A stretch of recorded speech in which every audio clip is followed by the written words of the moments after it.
Hello everyone. Today I'm gonna share with you some cool Python tricks and I'm gonna demonstrate these tricks by looking at these 7 tasks. Okay, so let's start with task number 1, which is about creating a list of lists given two different lists A and B. And the output that we want is this list C, which contains tuples as its elements. So each tuple is made up of elements from list A and B. So the first element in C is a tuple containing the first element of A and the first element of B, and so on. Okay, so let's first create these lists A 1, 2, 3 and B 4, 5, 6, and let's comment as task number 1 so we know when we start a specific task. Okay, and we want to generate C, which we could simply get by using list on the zip function, which is applied on A and B. And if we look at C, this is what we get.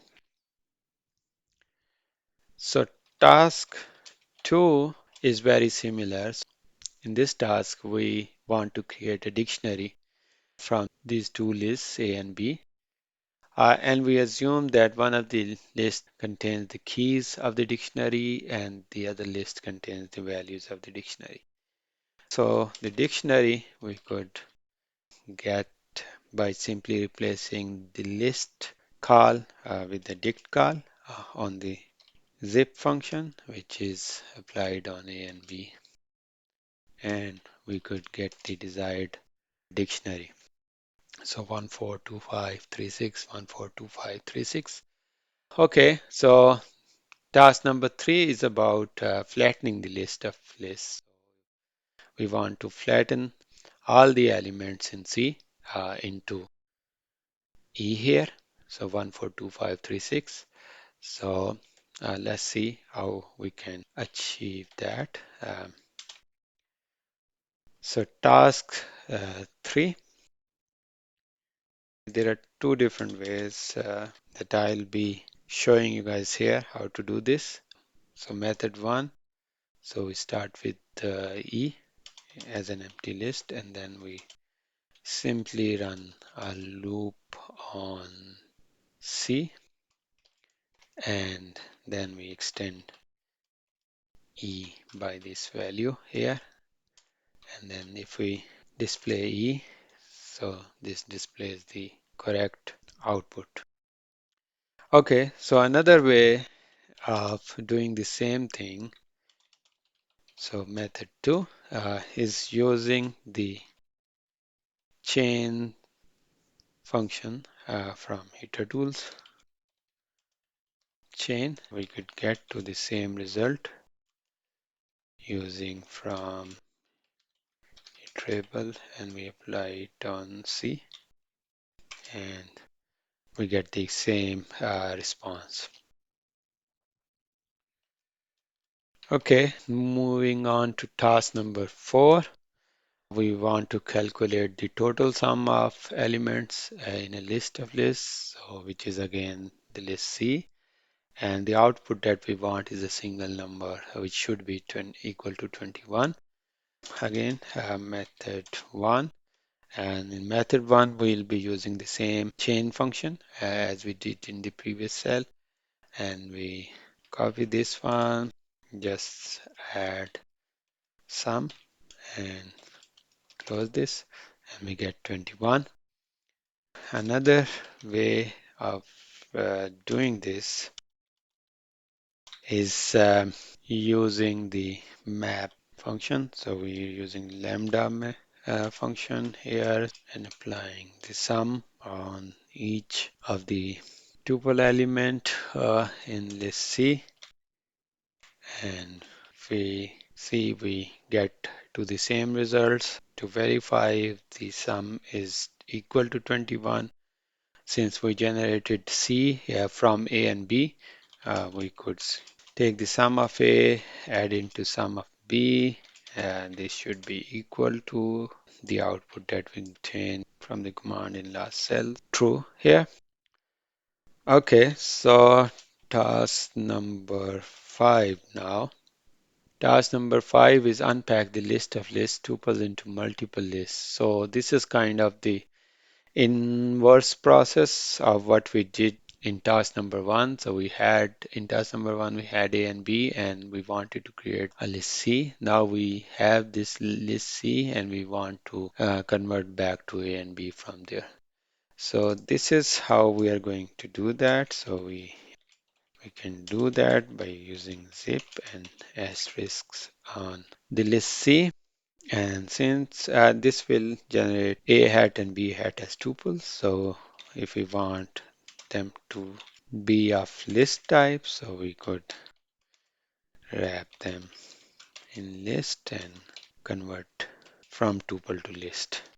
So if we print these values, we get the desired list here. Okay, moving on to task number 6. In this task, we want to interchange the keys and values of the dictionary.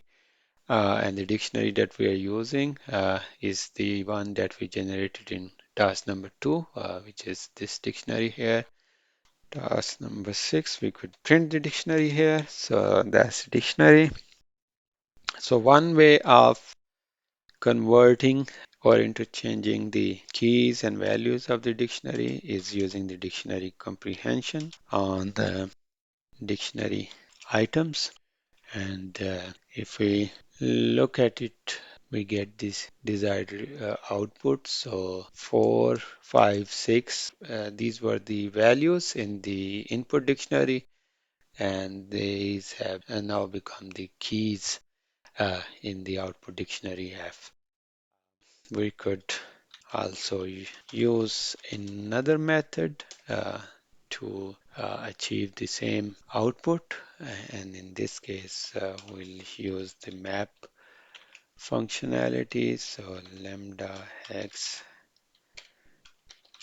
and we'll flip the elements in the tuple, and we'll apply it on d dot items here. Okay, so if we check, we get the same output here. All right, so now moving on to our final task here, which is about counting the occurrence of each element in a list and then finding the n most common items. All right, so task number 7. Yeah, first let's generate some random integers in the list. So we call it inList equal to randint, and we want random integers between 0 and 6, and we do maybe 10 realization. So input list will be of length 10 again, and task 7 method 1. In this method we'll be using the counter from collections, and then we could say counts counter on in list, and if we want to look at this counts object, so you see that it's a counter object containing the element and their frequencies. Okay, so we get this counter here. So what we could do if we want the top two most frequent values, so we could use n equal to 2, and then we could simply say most common, and we'll say n, and if we want to output this as a dictionary, so we could do that, and it gives us the two most common values, 2 and 0.